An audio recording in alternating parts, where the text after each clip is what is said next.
A bit over a week ago, Toby Fox released a follow-up to Undertale in the form of Deltarune, which makes sense because that's the emblem representing the Dremir royal family, and also it's an anagram, but anyways, it's just the first chapter, but there is a lot of great stuff to pack inside this free demo, so I thought, let's do a video. I'm DPadGamer, and here are most of the Easter eggs in Deltarune, and of course there will be spoilers. So, starting at the start, which makes sense, after crafting your creation, you must name it, and yourself. In Undertale, which if you haven't seen the Easter egg video I did, go watch it, there are special responses depending on what name you choose for your character. Deltarune is quite the same. If you name your creation the same as a pre-existing character, it'll call it an interesting coincidence. Meanwhile, if you name the creator as one of the side characters, it'll say how interesting. And if you name it after one of the three important characters, Susie, Noelle, and Chris, then it'll say that you are about to meet someone very wonderful. And if you name both the creation and the creator the same name, the game says, of course they are the same. If you check the language file found in the game's folders, at the bottom is a list of names used for the name check function. They are, in order, Susie, Noelle, Chris, those are the three important characters I mentioned earlier, then Toriel, Azrael, Asgore, Sans, Papyrus, Alphys, Undine, Rudy, Beardly, Caddy, Braddy, Gearson, Jockington, and QC. There is one other unique name with its own unique result. If you type in Gaster, G-A-S-T-E-R, the game immediately restarts. Make of that what you will. After getting control of our main character, Chris, head downstairs. Rather than following Toriel outside and going to school, head into the bathroom and flush the toilet. Wow, that was so satisfying. Let's keep doing it. After a couple of times, Toriel will knock and ask if everything is alright in there. After a few more, she'll say, "You did not put a bath bomb in the toilet again, did you?" After a few more flushes, Mother Goat will tell Chris that if anything bad happens, you are paying for the plumbing bill. That's all the responses that you'll get, so after you flush to your heart's content, head out the front door and go to school. Now, after leaving the classroom and getting straight up bullied for being a silent protagonist, Why you bullying me? inspect the nearby lockers. They'll say, "The locker is locked. The locker's lock is locked. The lock's locker is locked. The locker's lock's locker is locked." The next one you check over back to the first option.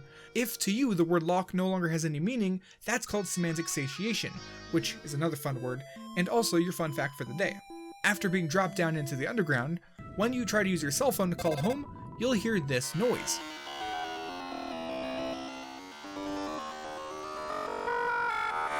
That noise is associated with the mysterious character named Gaster, and it'll come up again in a bit.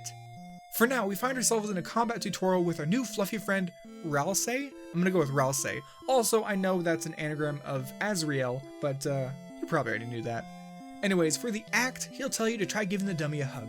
Instead, hug Ralse. He's confused, but appreciates the gesture. Do it again, and he'll ask if you're trying to ask for a hugging tutorial. One more time, and he'll explain that he's never actually hugged anybody before, aside from the dummy. He is such a sweet character, which makes this next part extra horrible. After the tutorial, Chris will be given a handmade manual full of helpful tricks and tips. From the item menu, you have the option to toss it. You drop the manual on the floor with a resounding thud. "Looks like you accidentally dropped it," he'll say, giving it back to you. Try to toss it again, and Chris tosses it hard, scattering the pages to the wind. "That's okay, Chris. I can always... I'll just make a better one next time." Well then, the prophecy describes our party as having one monster, one prince, and one human, but I think that made me a monster. Later on, while walking around with your party members following behind, turn around and stand Chris close to Ralse. After a few moments, a pink line will appear on his cheek. He's blushing. It's so cute. Now, here is a fun little thing. While looking at your inventory, there is a small chance to see the annoying dog sleeping there instead of actual information. Now, possibly the most quintessential Easter egg can be found somewhere. So, while in the forest section of the game, find this part after escaping the evil Starbird, but before the room with the sort of tree puzzle. Move back and forth between these rooms repeatedly. Left, right, left, right, left, right. For me, it only took about 3 minutes. You have a random chance of appearing in a totally unrelated room, which is this one. The room does extend outside the lit path, but all you can do is interact with the tree, which gives the text explaining that he is behind the tree. If you go and check it, it says that, well, there is a man here. He offered you something. Accept and you receive an egg. Check the tree, well, there is not a man here. After that, all you can do is leave, which pops you back near the bake sale. Later on, once you reach the castle, find your way to the heart room. And here there are a couple of characters and 4 beds. Check each of the beds. Once you've done that, the game will reward you with the completely pointless trait of Bed Inspector, explaining that Chris inspects all beds inexplicably. It's at this point in the game that you could progress farther up into the castle and face off against King, which is your final obstacle before returning home. Instead, let's talk about how to unlock this chapter's secret and optional boss. First, it begins with traveling down to floor 1F and use the elevator on the east side of the floor. Take it down to the floor labeled with the question marks. It's down here that we'll find a staircase leading to a large locked door. From within, a voice speaks to the party. So lonely I be, but lo 3 visitors standing inside, who are you few? Ralsei introduces himself and Chris and asks what he's doing in there, to which the mysterious voice replies that he is innocent and just wants to play a game, but the Kings thought his idea of fun was trouble and locked him up. He claims that they lost the chase and locked up their entire race, building a prison around the whole world. If the party agrees to play a game with him, then they must find and collect 3 pieces of the key to set themselves free. If we want to do this, we start by traveling to the patchwork shopkeeper named Seem or Sheem, you choose. Asking about the strange prisoner will prompt him to consider the implications of letting him go free, deciding that a little chaos may be fun, and gives the party the first part of the key.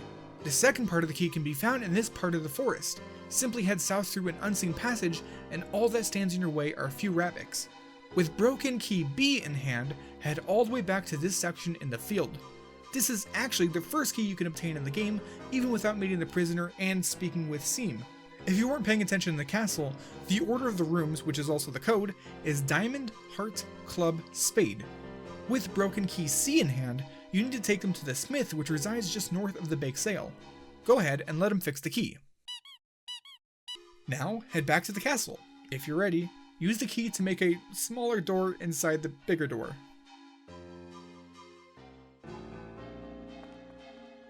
This is Jevil. Visitors, now we can play, then after you, I can play with everyone else too. So, what are we playing exactly? Oh, it's just a simple numbers game. When your HP drops to 0, you lose. I'm sorry for that voice. What follows is a pretty difficult fight, as it relies heavily on movement, but with enough practice, I'm sure you can defeat it. And I'm sure it goes without saying, but this fight has an incredible theme, a theme that I've listened to for many hours leading up to making this video. Now, if you defeat him by repeatedly pirouetting and using hypnosis to make him tired, he'll say that he'll sleep for 100 years.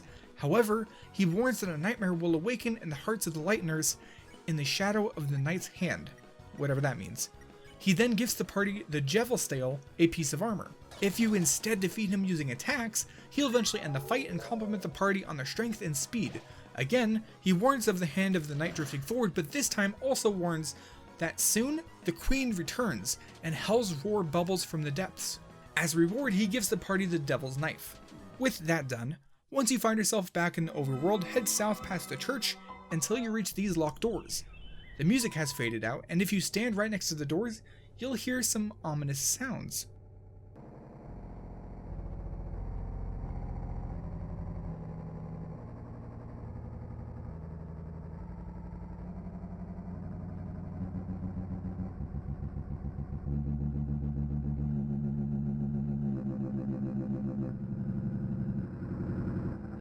Now this is those same sounds, but sped up.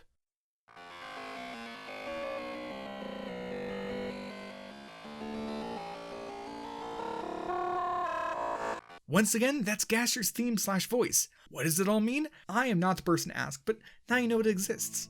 After that spookiness is done, head back north and west to find Icy's Pizza, with all its employees wearing costumes outside. On the far left is none other than Burger Pants. He'll ask if you want to chat and present 3 options. After selecting coworkers, he'll go on to describe his fellow paisanos. There's Blue Ears, who is obsessed with soft serves. There's the Warrior, who is supposedly absent due to pizza-related injuries. And then he mentions Purple Guy. Man, that guy, you gotta... Actually, does that guy even work here? I think the reference goes without saying, but that's a nice reference to the popular Five Nights at Freddy's series. The Purple Guy is kind of the thing over there. But anyways, heading east, we can see standing outside of a diner that's been renamed to Sans is, well, Sans. He'll greet Chris, and you have the option of saying great to see you again. Of course, he replies that he's never met you before, along with a wink. Considering how fourth wall breaking Sans was in an Undertale, I would not be surprised if that wink was directed at the player themselves. Now, head northeast and enter Flower King, the shop run by your father, Asgore. He seems like a great guy, but what we're here for is his fridge. Remember that egg Easter egg that we got from some dude behind a tree earlier? Well, it's the only item to follow Chris back to the overworld. When interacting with Asgore's fridge, you have the option to open it. All that's inside is a jar with a pickle, and Chris will place the egg inside automatically. Open it up again, and you'll see that there's now 2 eggs inside. Neat. Exiting the Flower King and heading east past the 2 knights, we find a nice lake. If we take a moment and stand there on this odd spot, after a short while a certain creature will appear. If you remember, in Undertale this lovely fellow is Onion-san, so let's befriend and give him the name Onion, which they misunderstand as Yum. He'll tell Christmas that he has something important to tell him tomorrow before disappearing. This is not the only instance of someone telling you to come back tomorrow, and, as we both know, tomorrow never actually comes in the first chapter of Deltarune, so I guess we'll have to come back in the future. Once you've talked to everyone and explored to your soul's content, head home. Talk with Goat Mom Toriel and ask about Azrael, the brother who's been absent from the overworld for some time.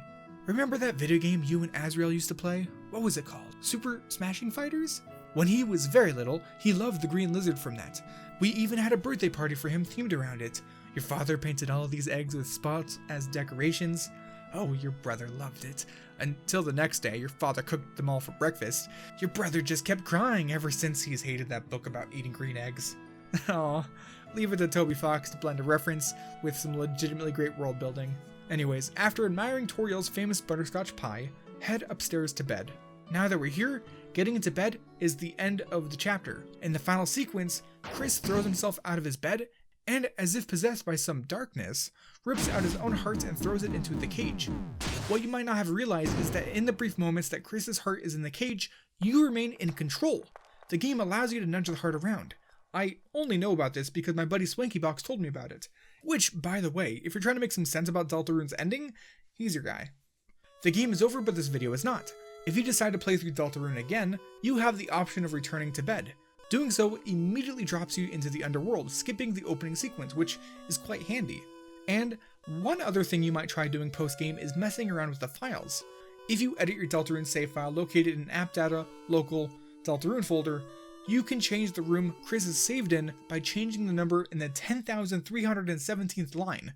Any number over 131 will be invalid, as there is only that many rooms, and it will result in your save file opening up to an image of the annoying dog sleeping with dogcheck.ogg playing in the background. As expected, the program's name is also changed to Doggy-Rune, which is quite nice. Well, I'm sure there are more details out there that I missed, but I think we're going to end the video here. Thank you for watching.